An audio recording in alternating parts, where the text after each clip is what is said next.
What's going on, guys? This is the 2015 FinalMouse by a company called FinalMouse.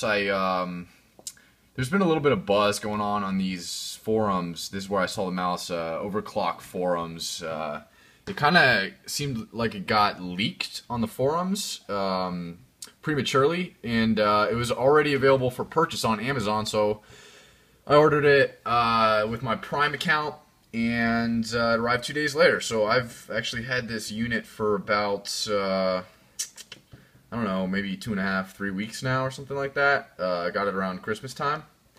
And first impressions, very, very lightweight, which is a good thing. That's what I was looking for, and I kind of knew that going into that. On the forums, they have a lot of discussion just with the specs. It's a very hardcore forum, so I was able to learn a lot about it before I ordered it. And I wanted to do my own review on it with my own thoughts and whatnot. So I play League of Legends. I have it up here on the monitor. I play at a Diamond Elo pretty competitively. Not Diamond 1, I wish I was. Hoping to go for like Master 2 next season and whatnot. I also play CSGO, so games that are both heavily click-oriented, mice intensive or whatever, and the FinalMouse has been performing very well. I was using the Zowie for a long time, along with my SteelSeries QCK. Got kind of just, run-of-the-mill Microsoft keyboard, but looking to upgrade that soon. But as you can see, I got my triple monitor setup, which is, to me, the most important thing. So back to the mouse. The mouse has 6 buttons overall. The scroll wheel is a click. The DPI button is a button. 2 Omron switches here on the clickers. 2 side buttons, 1, 2, and that is all 6 buttons. So the DPI, it's preset with 4 stages: 400, 800, 1600, and 3200. They cycle through 4 times. The scroll wheel clicks, as I said. And over here we have a rubbery side material. It feels very nice. Apparently it's got some anti-sweat coating on it. I find that it holds my thumb very nicely. The buttons right above it. To me, the buttons right above these 2 side switches are the only downside that I have experienced with this mouse yet. The only thing I don't like about them is they're a little rough. That's it. I like how they feel. I like how they click. I like how sturdy they are. But I just don't like the pointed edge on them. They're kind of triangular, like a pyramid or whatever. Sharp, slightly. But other than that, the mouse is pretty flawless. The quality feels great. That's something that could be of concern of just things lightweight in general. Like a light watch versus a heavy watch. It just feels good on your wrist. But the mouse definitely is of quality. You'll notice that right out of the box. The shell fits nicely. Everything is snug. The cord is snug into the shell. The switches feel great. There is no lift off from the shell. The LED lights are working perfectly. The mouse flows very nicely on the mouse pad. Unfortunately, I have not had the ability to test this with other mouse pads yet. But obviously the SteelSeries QCK is one of the greatest mouse pads out there, and this mouse performs flawlessly on it. I think one of the most important things about this mouse is the implementation of the 3310 sensor. It's an optical sensor. It's one of the most renowned sensors on the market, and I think the lightweight, in combination with the lightweight of this mouse, the Omron switches overall, and the implementation of the 3310 sensor, I think this mouse pretty much has everything a hardcore professional gamer could ask for. Whether it's coming to, twitching in CSGO or,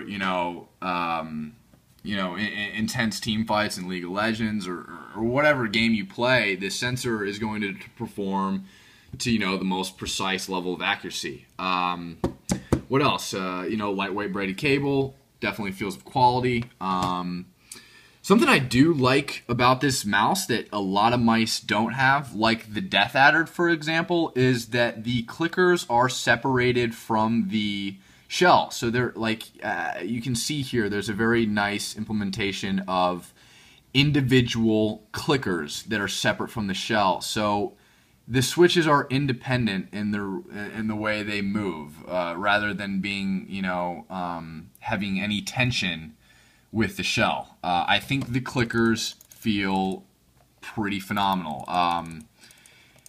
I think unfortunately I've only used this mouse for 3 weeks, but from what I can tell, I haven't taken it apart either, but from what I can tell, it feels really quality. I don't see anything going wrong with this mouse. And another thing I like is on Amazon, they've advertised a 3-year warranty. So 3 years I can use this mouse. I've had a Death Adder go bad after 2 years. I've had an Imperator go bad after 2 years. I haven't had a Zowie go bad. Still have my Zowie. But I've had mice go bad before. And when that happens, it's quite annoying, and a lot of times customer support, 1 year or 2 year warranty, which can be really frustrating. It's almost like the mouse dies right when the warranty's up. But 3 years seems like they're pretty confident in the quality of the mouse. So there you have it. That's good. The scroll wheel doesn't wiggle side to side. I've never been a fan of that anyways. I always find it annoying. I always find it creates problems for mice. So I like that. I don't, need to utilize those buttons anyways. And again, the 3310 sensor, optical sensor, is the key point here. Another thing, I don't have the box unfortunately, but in the box, there's no bloatware, there's no driver. It's just plug and play. And to be honest, I don't need the driver anyways. If you want to macro these side buttons to something in Windows, like outside a game, there are third-party programs to do that. I'm used to these going forward and backward in my browser, so I'm happy with that. I don't really understand what you would use a driver for, other than that anyways, because they have spoken. I've gotten to speak, and I cruised around on those forums, and they have pre-tuned settings for the lift-off distance, the click rate, or all these little things that I honestly don't know anything about. But they have very specific pre-tuned settings that they've been talking about on this forum, and I wouldn't want to change those. I don't think my opinion and expertise goes beyond, engineers and these professional gamers that, their hard work and energy went into creating those settings. So I'm glad there's no driver. It's a very simple box. You literally just get the mouse and a support card. And from what I'm seeing, their support seems to be great. I looked at some other reviews before doing this one, and it seems like people are happy with the way customer support has been working out for them so far. So there you have it, the 2015 FinalMouse.